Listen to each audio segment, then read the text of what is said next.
There are two kinds of fishtails, the fish you caught and the one that got away. The first is about holding something in your hands, above the water, about mastery, possession, and resolution. The other is about the space between your hands, letting go, about mystery, the questions, the elusive. I am not a fisherman. I read the obituaries in the New York Times first thing every day, not to see who has died, but to let my mind wander into the lives of others. Perhaps some lives can be immortalized, and others only imagined. 10 years ago, I found the obituary of Megan Boyd.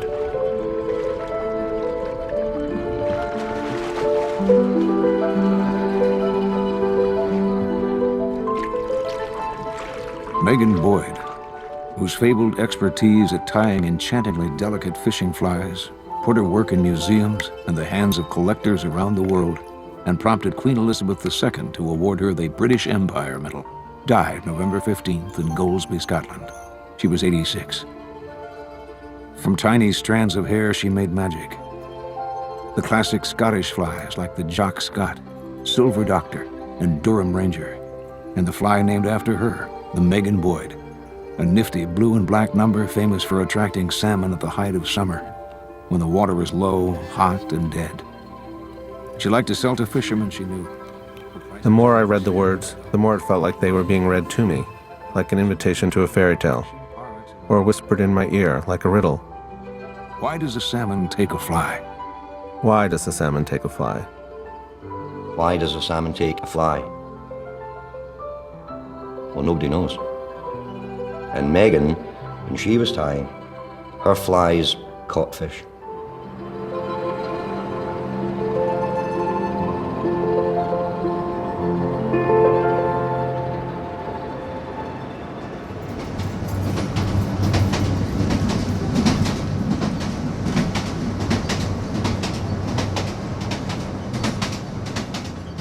I kept asking my parents to take me to see Megan, and I suppose at that time they couldn't really afford to pay for me to go up there. So I sold the air rifle to get my fare to go up and see Megan. And I remember going from Aberdeen to Inverness and changing trains at Inverness. Then it was another 3-4 hours by train from Inverness up to Brora. It took forever.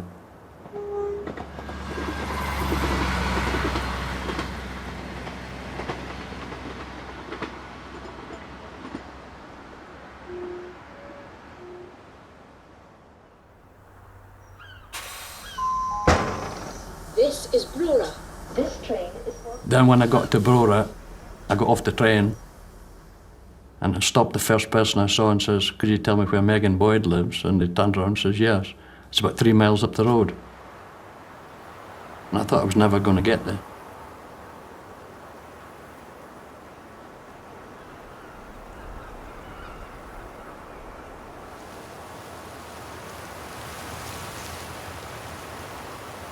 When I arrived at the house, she was actually around the corner in a fly tying shed tying flies, and she says, "I was just wondering when you was going to appear."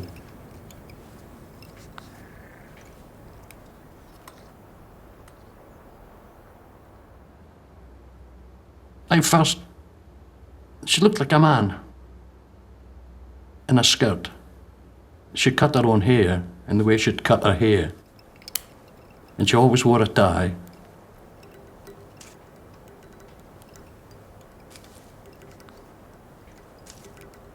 There was no electricity in the house, and it was kind of eerie, especially when you went to bed at night time.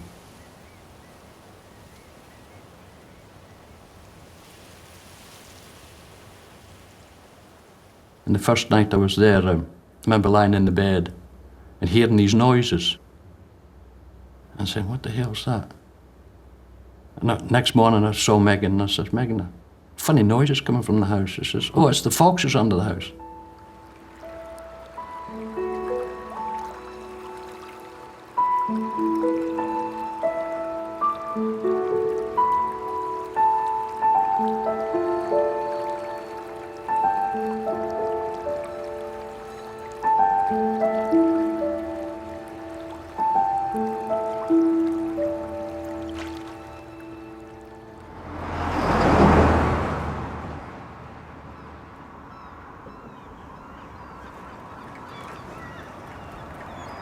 We heard about the Boyds, that they had thought that they might take in paying guests, that they would look after them, they would, they would feed them and things.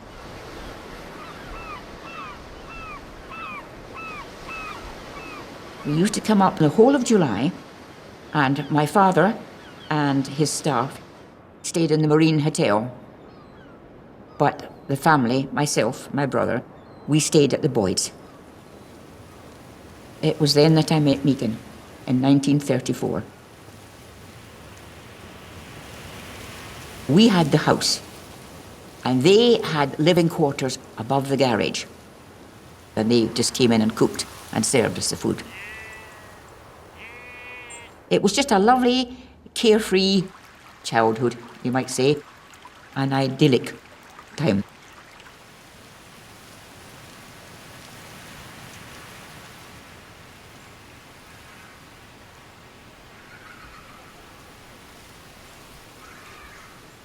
Two times one are two, two times two are four, two times three are six, and on right on to 2 times 12. I was in school with Megan, yes, until she left earlier than I did. I carried on in school to 18 and she left at 14, which was the age then when you could leave school. She didn't play girly games with us, but, well, we didn't have very many games, did we? Hopscotch and the farmer's in his den and blind man's buff and stuff like that. She didn't join in with girlies. She didn't join in with boys either. She was Megan and that was it.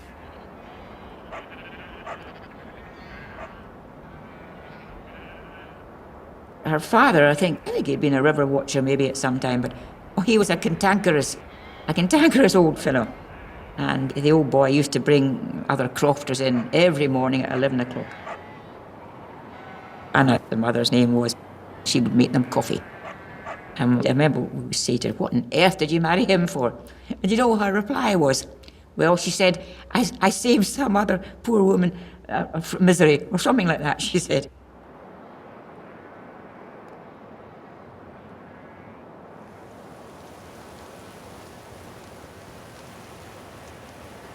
I asked Megan one day, "Why did you learn to tie flies?"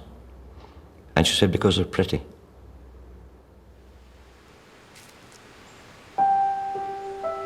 And her father gave her a fly, and it was a blue charm. And she said it was very pretty.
She got a little thumb vise, and she was given a book when she was 15, and she basically looked at the pictures, read a bit about the book, and taught herself to tie. It's not a big book, it's quite small, so thick, and it's everything on building fully dressed flies. Tells you how to marry wings, usually on a single hook. And Megan perfected her craft with just tying and tying flies for years. Pattern 1. Blue charm. Tag. Silver thread and golden yellow floss. Tail. A topping. Body of black floss. Times 1, 2, 3, 4. It was more than a year before I was able to tie, was allowed to tie a completed fly. 6. She'd have you a couple of months on one part of the fly, a couple of months on the other part of the fly, a couple of months on another part of the fly.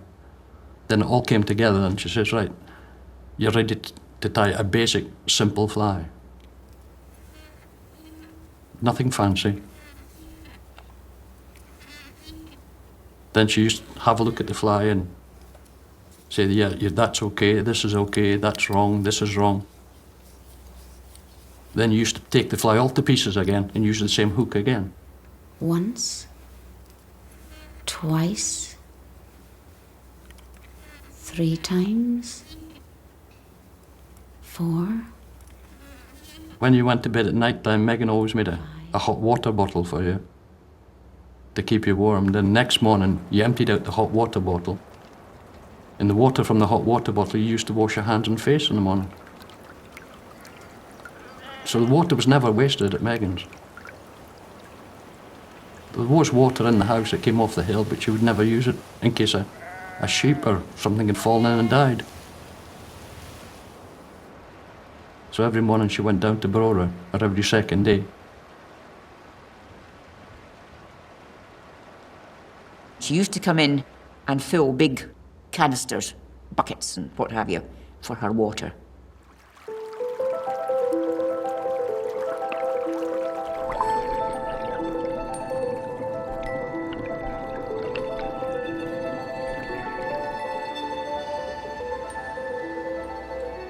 They didn't have electricity. It was all paraffin lamps. 15, 16.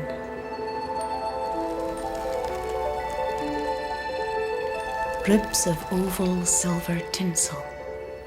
Turned once, twice, 3 times. No, start again.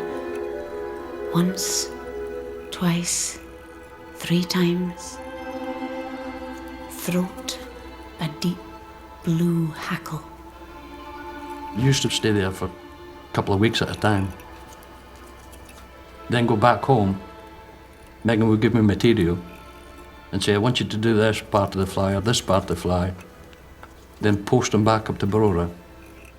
Then maybe a month, 2 months later, a letter would come saying, this fly was okay, this fly you did this wrong, that fly you did this wrong, improve on that part.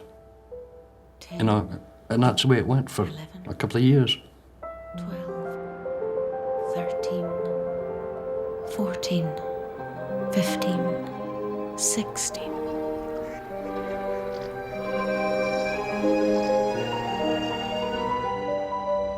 Wings of mottled brown turkey tail strips set upright,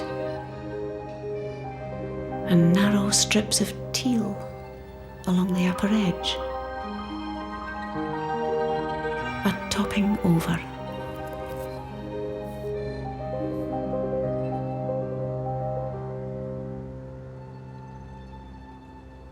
Megan never tied trout flies at all. She may have done it at the very, very beginning, but she was straight into salmon fly tying, because the people that our father knew and our friends were all salmon fishers.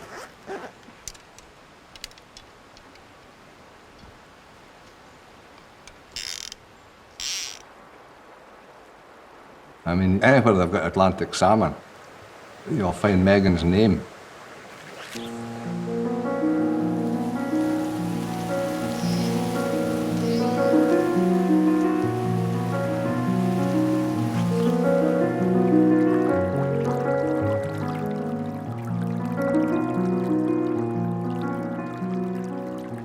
Part of the excitement, I think, of salmon fishing is this very romantic lifestyle of the fish, of the angler's quarry.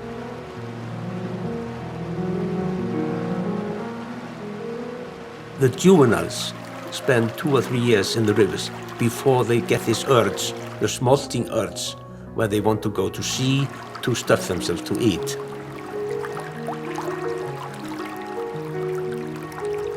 Somehow, it's in their genes to go out of the rivers. Something is calling them.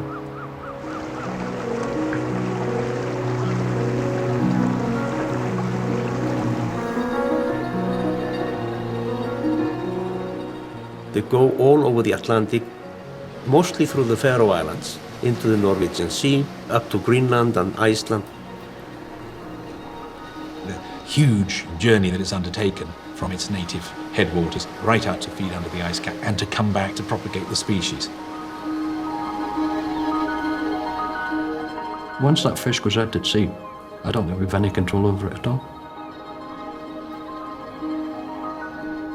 This is this very special love story, that going all over the world and then coming back home, to spawn with his girlfriend.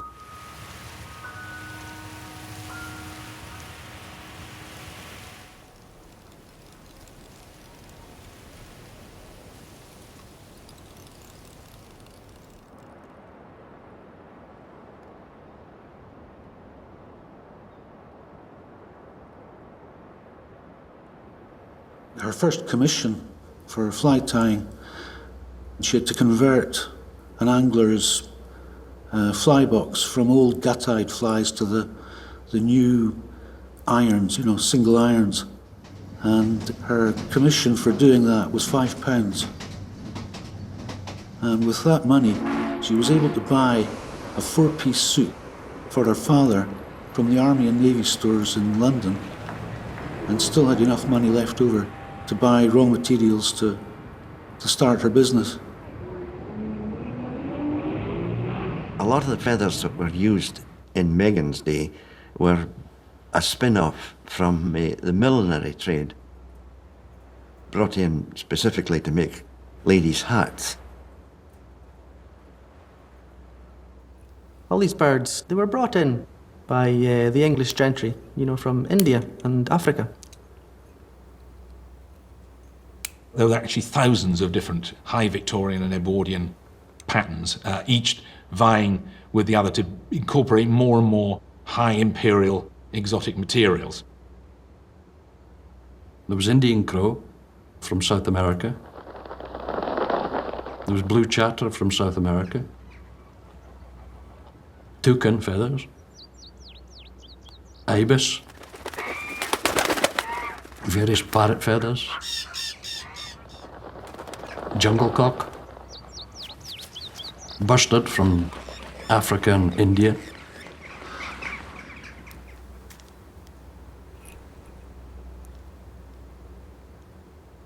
My father was a gillie on the River Helmstill for about 40 years.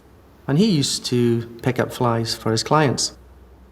And of course I would be in rummaging around on the floor beneath her table there and just watching her create these amazing patterns. That's it. Finished. So one of Megan's patterns is a Landover.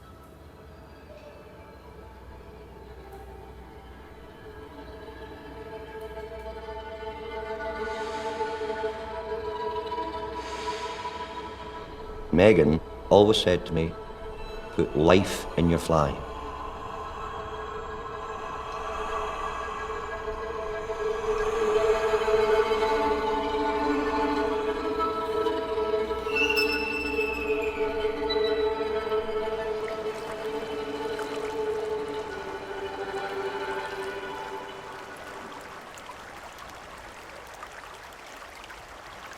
There's 197 pools on the river, and I've caught fish on every pool on the Helmsley River. If a stone moves during the winter time, I know that stone moved, because I know all the lies. To read a river, read the pools, this all takes experience, years and years of experience. That's why people come to the river and they have a gilly. I was Michael Wiggins' grandmother's gilly. She didn't have any other gilly but me. My granny was 4 months fishing every year for 20 years. So I came up every summer since I was a kiddie. Well, in Scotland, the fishing right is not attached to a land right. So you have the right as the fishing owner to all the animals in that water.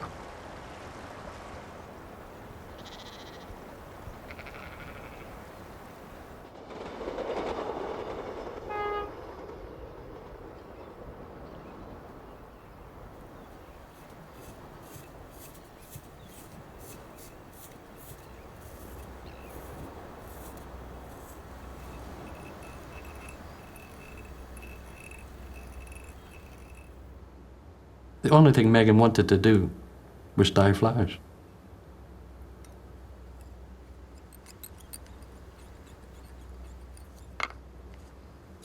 So she's sometimes out, say, in the summertime, maybe at 4 or 5 o'clock in the morning, we're starting to dye flowers.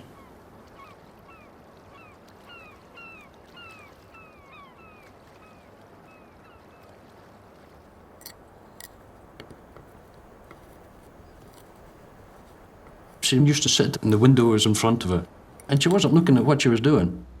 It was just automatic. It got to the point where she'd look out the window and still make the fly while she was looking out the window.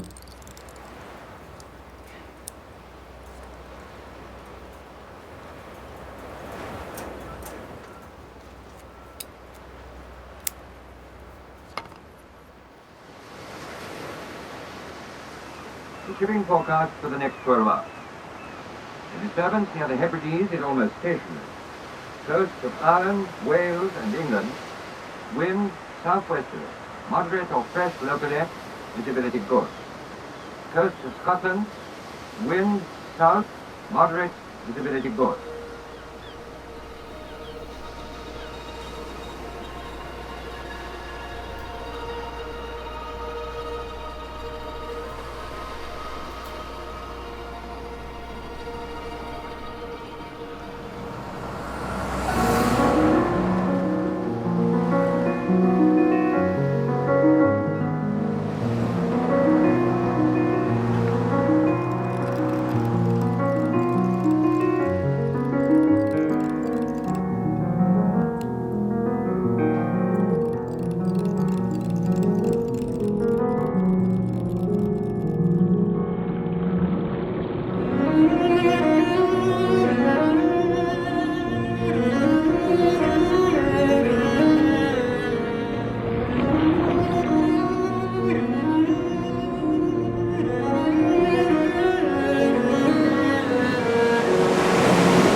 I don't think I was ever out at her house, because then the war came and I got married and I had children, and Megan was out there and I was in the village.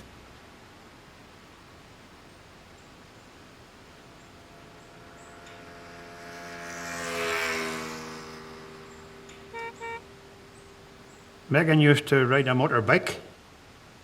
It had handlebars like a Highland cow. They went along the way and they turned out the way, you know. And as young bairns, we used to run up the road and cheer her as she went past.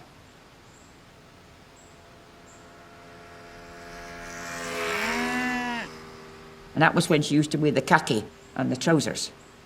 And I believe she got in the snow, she went in the ditch, and there was another chap with a motorbike. And he stopped, but he didn't offer to help her.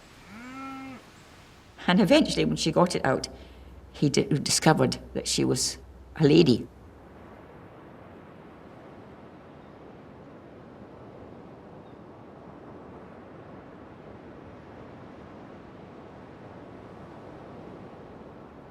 Megan was a special, what do you call them? Looks out to sea and watches for aircraft. What do you call them again? She was a warden. Her stretch was the stretch you've seen outside her house, the beach area, in case they got invaded.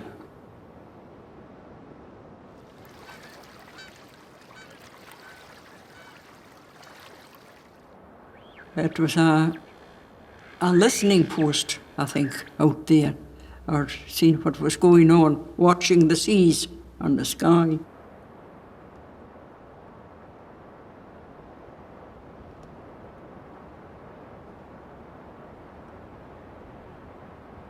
Shetlands, Orkneys and Faroes. Wind southeast, moderate or fresh, extensive fog. Weather outlook similar.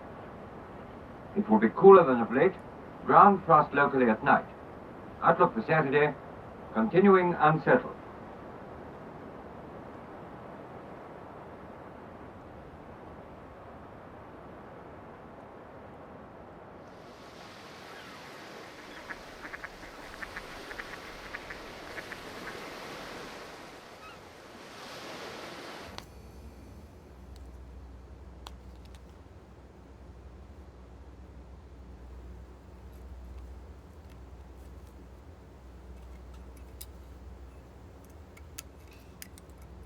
They were works of art, every one.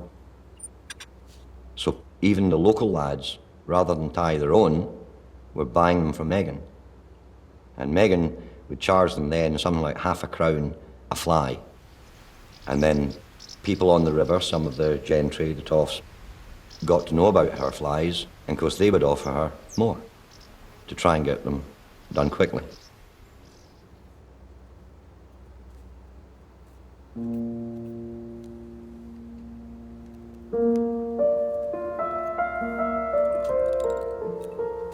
I think people realised that there was something really rather rare and special about her work. And she must have known that she was very, very good, because people beat a path to her door from all over the world.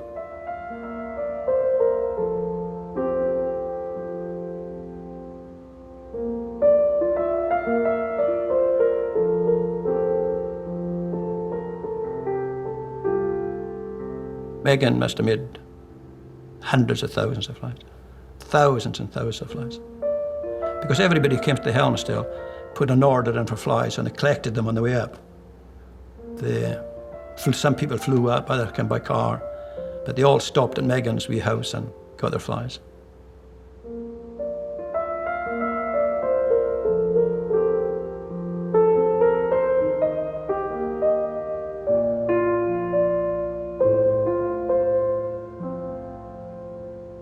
She liked to hear the stories of flies catching big fish.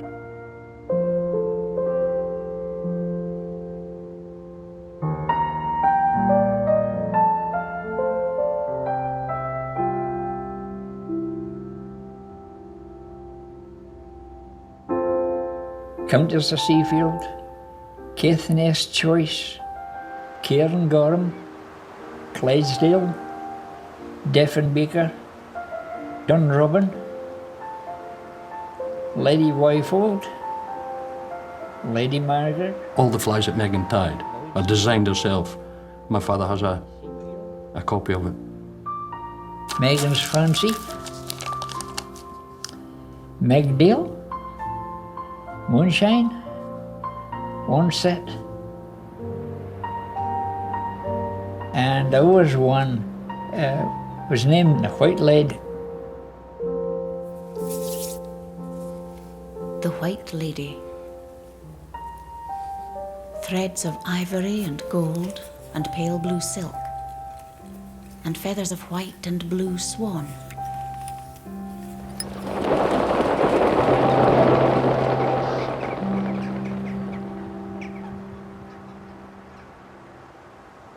Tale of white silk, turned once, twice, 3 times. Everyone's always looking for the perfect fly, if you like, to use the pattern they think that's going to lure the most fish. Body, 1/3 gold, 1/3 silver, and 1/3 blue floss.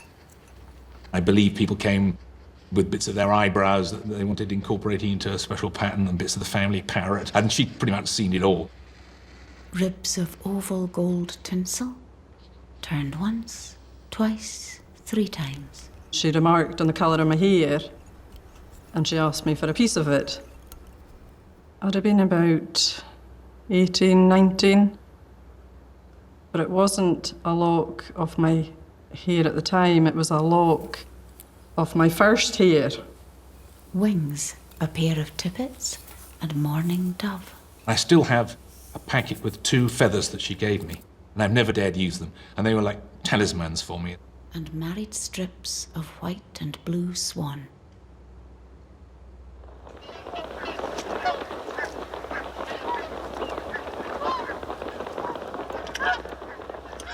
Megan always said to me, now remember, Colin, you're tying flies for fishermen, not for fish.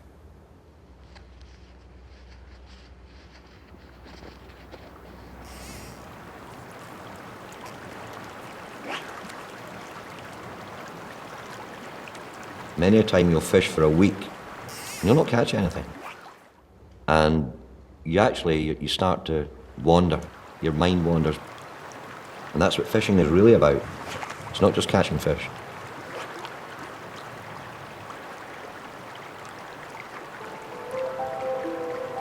It's escaping into something, which I think anglers feel is the real world, and not the one that they've left behind for the day.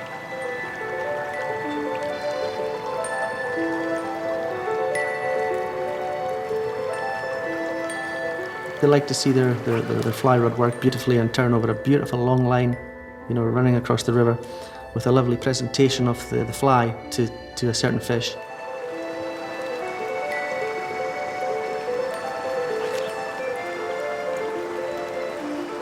It's almost like calligraphy. And there is a magic, even a bit of black magic, to fishing.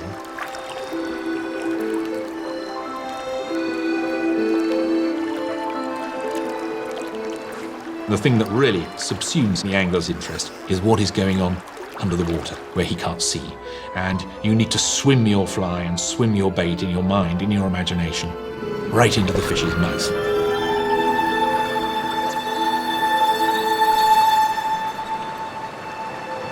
When we spear cast, we use a term, kiss the water, and we lift and turn and let the line just kiss the water for a second before we cast it forward.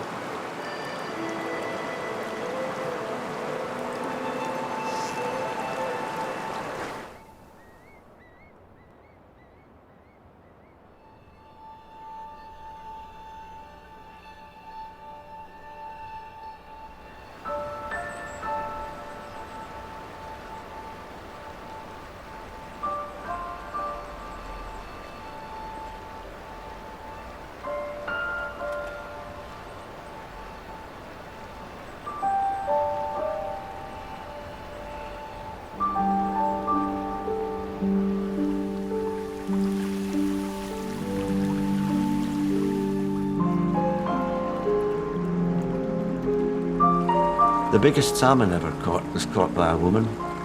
The best fly fish caught salmon was by a woman. And the best one-day catch by any person was by a woman.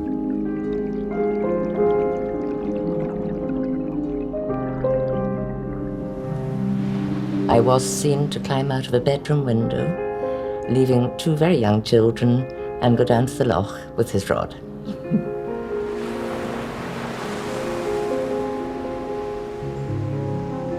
Like most women, I think we fish in a much gentler way. Be as quiet as possible and not thump the water, and also watch the water all the time. I started fishing when I was about 50, and I had had a few casts in the river before, and I always thought it was rather boring. But then after my husband and sister died, some very kind friends invited me up to Scotland to fish.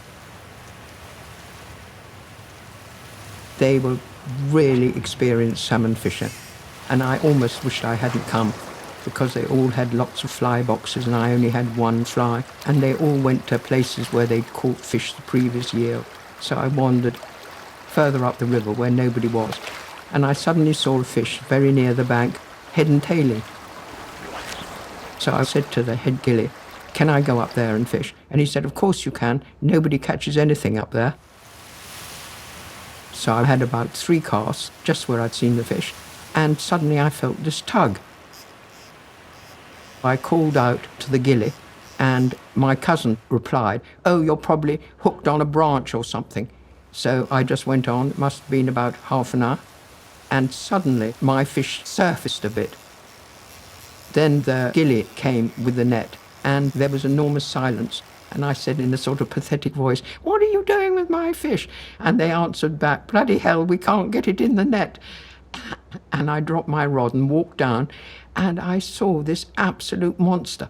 And I thought, my God, I thought it actually wasn't a salmon. I put my hands up to my face, and I thought, what have I done? And it was this huge fish, and it turned out it weighed 45 pounds, 6 ounces. And it was a sort of record. And there it is in my hall, hanging up on the wall, and I sometimes look at it and I just can't believe it. It was like a gift from heaven.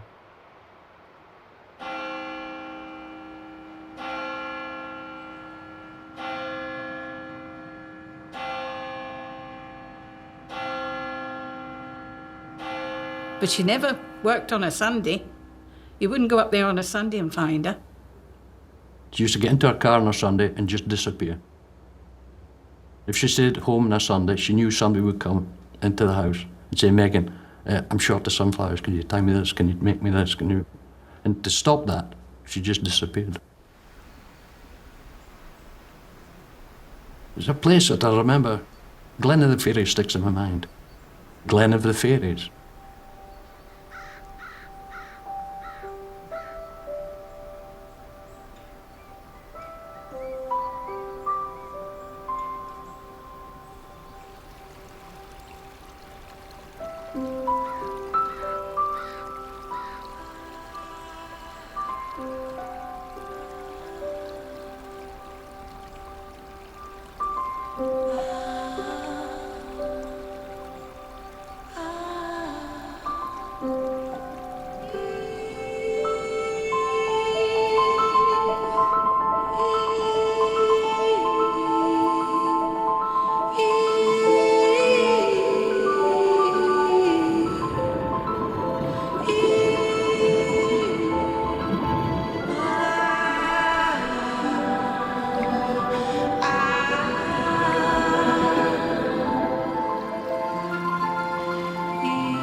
this is a wonderful thing about salmon. They come down the coast in shoals, they know their own river, and a lot of these fish will go within 50 yards of where they were born.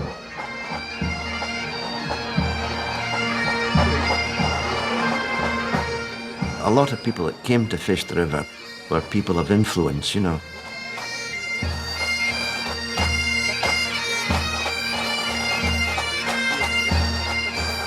She was a name on everyone's lips because they all used her devastating flies.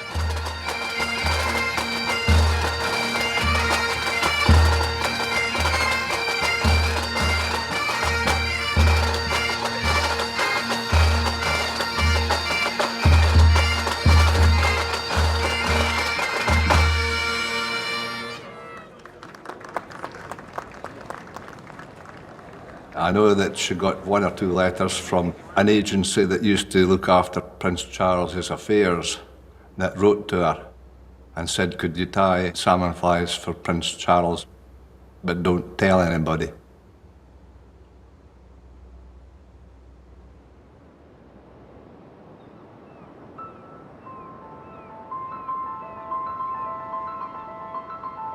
The White Lady.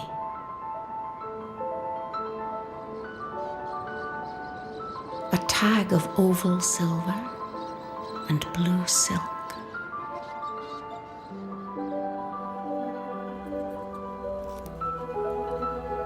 A train of blue and white swan.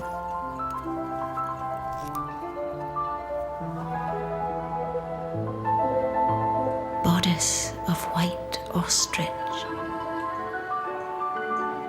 He used to come very quietly to the house. Nobody knew he'd been and gone, you know. Ribs of oval gold tinsel. Hackle, yellow and blue swan. And we know that Prince Charles went to visit Anna, and I bet she would have made him sit down on the rickety old chair just the same as anybody else. Class was nothing to begin. She used to call him Charlie, Prince Charlie. Number of times that she would say, you've just missed HRH, which of course was Prince Charles.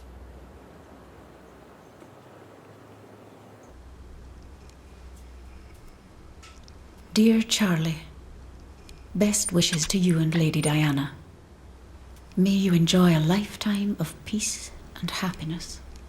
I have made a special fly for the occasion that I would like you to give to your new wife. Tell her you now have the best catch you will ever have.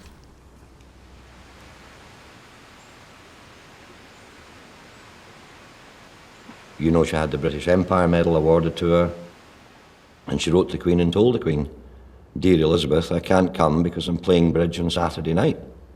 I said to Megan, I says, are you going down to collect it from the Queen? She says, no, I'm not going down. I said, why not? She says, who's going to look after my dog?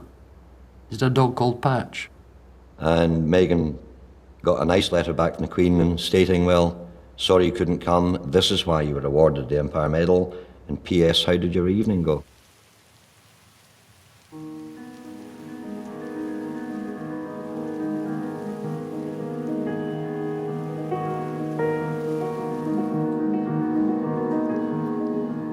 Popham.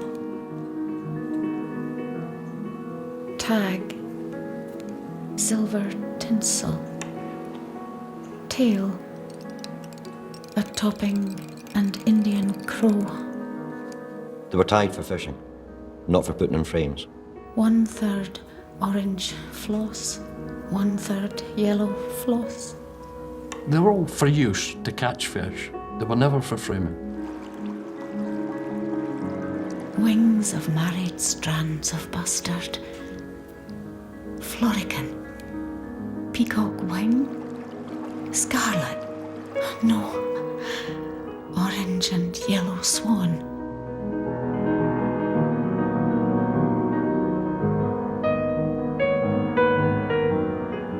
To take a fish out of water and kill it? Oh no, I couldn't do that. In fact, that's the only thing she said to me about her business. That she's making things that killed fish. She hated they thought a fishing fly killing a fish.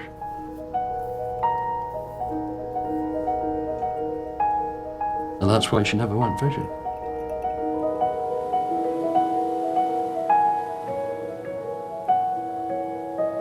I've often said that you can teach a man to fish, and you'll show him how to waste the rest of his life away.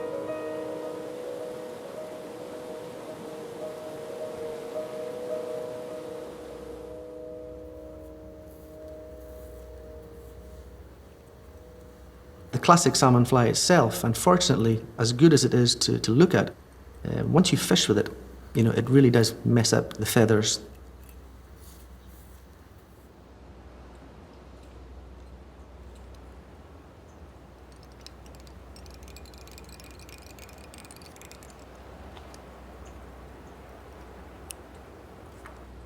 A lot of these feathers were available then are no longer available now because some of the birds have gone out of existence.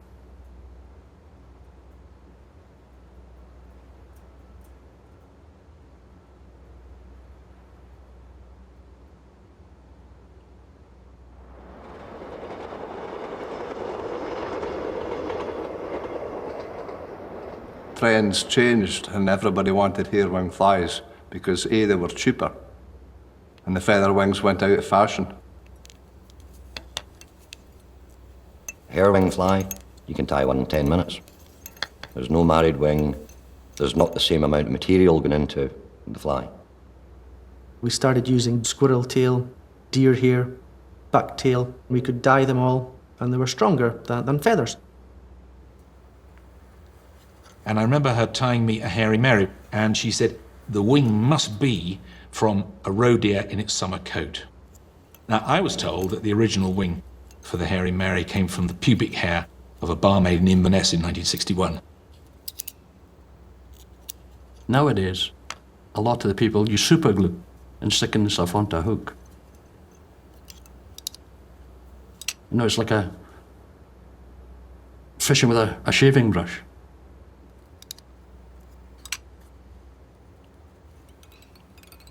She probably thought that the hair-wing flies were an insult to her ability. She had to keep tying flies because she had to. It was in her blood.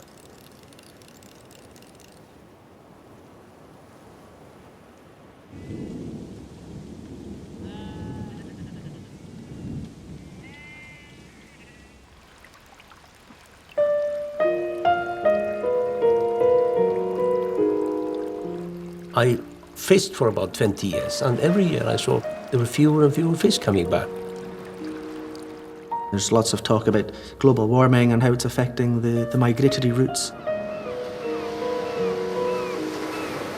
I'm aware of, the numbers the scientists produce about collapsing salmon runs, but we haven't seen that. And in fact, in the North Highlands, we have a counter, electronic means of counting fish going over an electric beam. And our counter says that the runs are steady.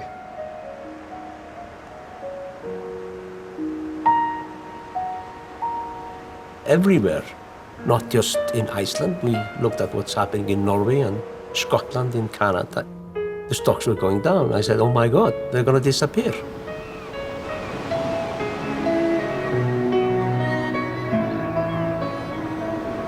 Pattern 2. This is Megan's dressing. Tag, silver oval.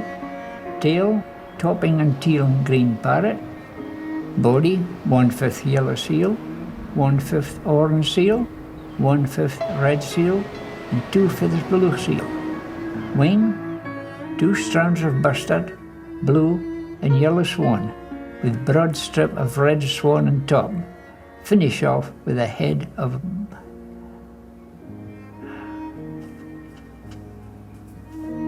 I went wrong.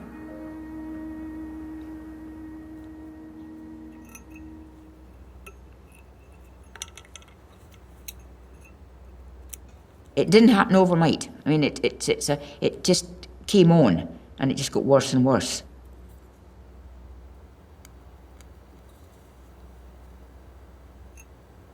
In fact, my mum knew that she was losing her eyesight long before I did. It was heartbreaking, really, because she got such a talent. And to have her eyesight being taken away because of her talent.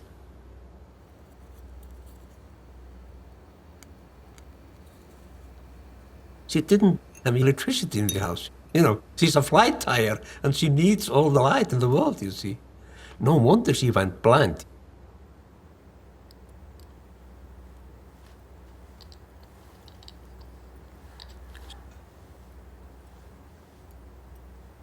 She did tie flies. She did tie a few. You know, you can't tie a fly in the dark, you know, as long as you have the materials at hand. You know, your fingertips are incredibly sensitive. Fly tires especially, you know, it's like a great pianist.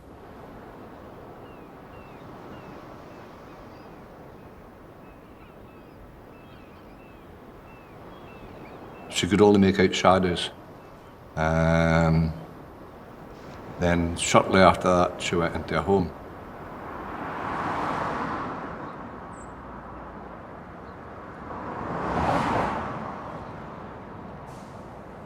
She went into the village, but I don't think she really enjoyed it there. It wasn't her environment.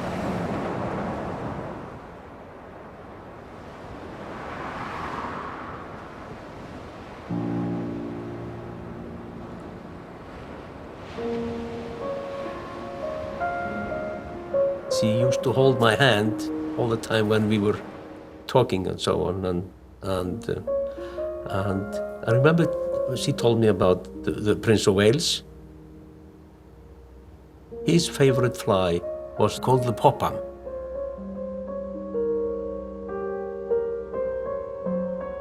I came to see her one day and she was sleeping on the chair. And I said, well, come back. And her neighbour said, no, she's been waiting all morning for you.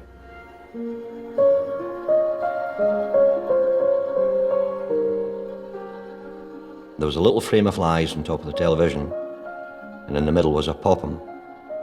And I asked her what the flies were for, and she said they were for a toff. He wanted to take her to London to try and save her sight. And she went, but only on one condition, that he personally would meet her at the other end.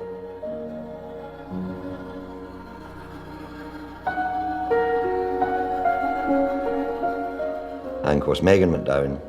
He did meet her, and obviously took her to hospital, and they couldn't save her sight.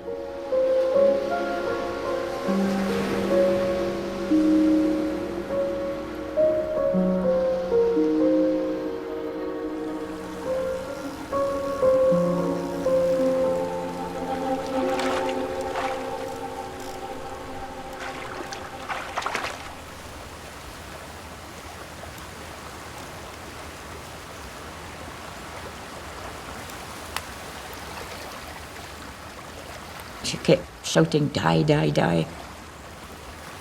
That's all I can tell you about that.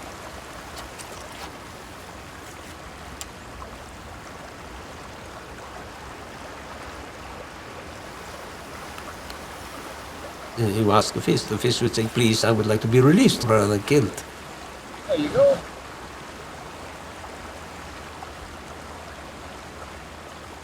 Would like to return him. Thank you.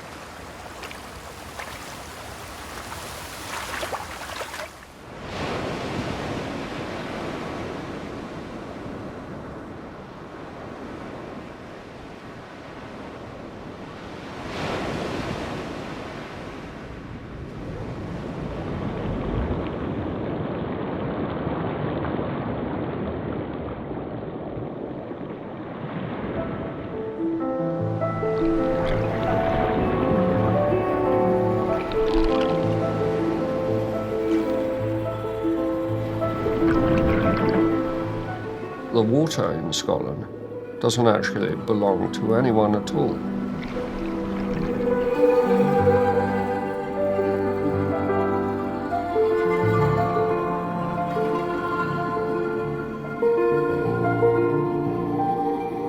I hope we never discover, actually, what it is that makes a salmon take a fly. A bunch of feathers on a piece of metal.